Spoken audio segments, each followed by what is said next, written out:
Record keeping is an important responsibility. Ask yourself, who are you keeping records for? First, you're keeping records for yourself because you're tracking the progress of the children. Second, you're keeping records for the school administration because at the end of the day, they're held accountable for student learning and what you've been doing in the classroom. Third, we keep records for parents to help us in those parent-teacher conferences and to help us articulate the development of the child to the parents. And last, we keep records for the children. We're not going to give the records to the children, but we're using them to serve the children. If we look around that classroom, there are many, many manipulatives on the shelf. And every single piece of material has a presentation, and most have additional presentations, additional exercises, and even memory games. There's no way you're going to remember all of it. So it's important that we're referencing those albums so we're doing planning to best serve the child. There are many reasons that record keeping is an important element of our work. And that first is accountability. You have to be able to demonstrate that you're doing what you're supposed to do in the classroom, that you are following the children, presenting lessons, and that you are understanding their development. Your records also move up with the child if they go into the elementary program, and that information is important for an elementary teacher to get an understanding of what the child was doing when they were with you. And then, if you choose to leave a school, your records need to stay behind to support that next teacher that's coming in so no time is lost in trying to figure out what those children should be doing.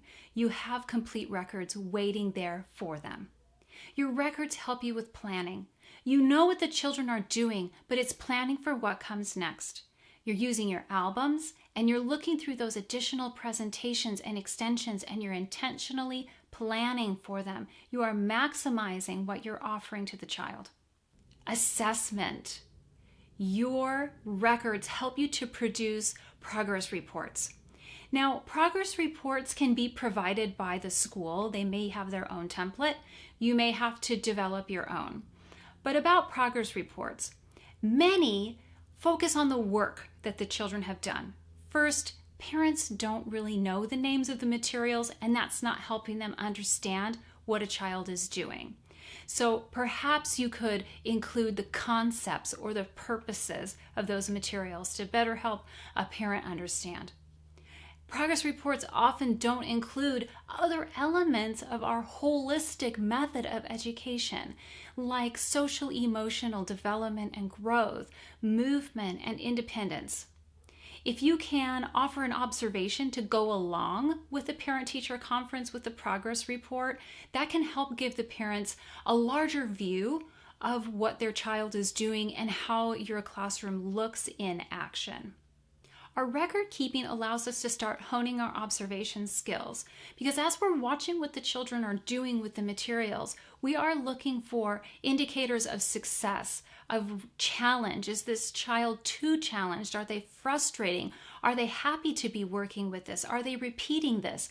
These little anecdotal notes need to go into your record keeping, and we can only get them if we are observing. Our record keeping allows us to really come to a wonderful understanding of child development because through our records we can see human tendencies and sensitive periods come and go. We can see deviations manifested and potentially where the obstacles are in the classroom. All of this child development theory and Montessori theory that you've been exposed to comes to life in your observations and in your record keeping. Dr. Montessori was our model for this. She was recording the growth of each child. She was recording what they were working with in the classroom, how they reacted to presentations. And then in the evening, she would go over all of her notes, and that would help inform her as to what she was going to do the next day. Now, we don't need to take it to that degree necessarily, but our record keeping is going to help inform our work with the children so we can maximize what they're getting out of our prepared environment.